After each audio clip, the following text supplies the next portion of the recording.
শান্তিতে নোবেলজয়ী অধ্যাপক ডক্টর মোহাম্মদ ইউনূসের পাওয়া ট্রি অফ পিস পুরস্কার নিয়ে ভুলভ্রান্তি হতে পারে বলে জানিয়েছেন তাঁর আইনজীবী আব্দুল্লাহ আল মামুন।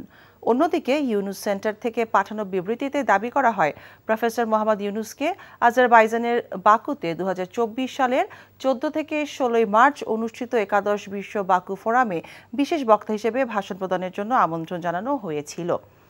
বাকু ফোরামের আয়োজক নিজামি গঞ্জাভি ইন্টারন্যাশনাল সেন্টারের মহাসচিব রফসান মুর্দাফ প্রফেসর ইউনূসকে পাঠানো ইমেইলে জানান যে এই সম্মেলনে বক্তব্য রাখা ছাড়াও এর সমাপনী দিনে প্রফেসর ইউনূসকে ইউনেস্কো প্রদত্ত একটি পুরস্কার প্রদান করা হবে।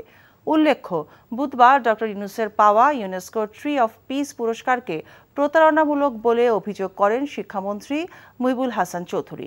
বৃহস্পতিবার দুপুরে হাইকোর্ট বিভাগের বর্ধিত ভবনের সামনে ডক্টর ইউনূসের আইনজীবী আব্দুল্লাহ আল মামুন সাংবাদিকদের জানান, পুরস্কারের ব্যাপারে ভুলভ্রান্তি হতে পারে, তবে একে প্রতারণা বলা হচ্ছে, যা দুঃখজনক।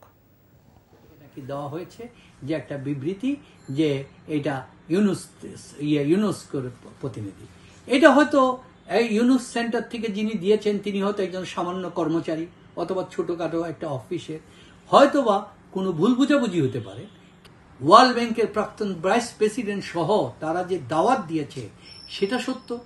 অনুষ্ঠানে তিনি বক্তব্য দিয়েছেন, বর্তমান সম্পর্কে ওনার বক্তব্য শোনার জন্য ওনার এটাও সত্য, এবং পুরস্কারটি যে দেওয়া হয়েছে তাও সত্য। যেখানে একজন মাননীয় শিক্ষামন্ত্রী, এই বিশাল ব্যক্তিত্ব যার অবস্থান একটা সমুদ্রের মতো অবস্থান, তাকে এইভাবে অপমানিত করে কথা বলাটা সঠিক হয় নাই। এই ঈদে দেশ জুড়ে কেনাকাটার ফুর্তি হবে শুধু বিকাশে, সাথে ডিসকাউন্ট কুপন, ইনস্ট্যান্ট ক্যাশব্যাক।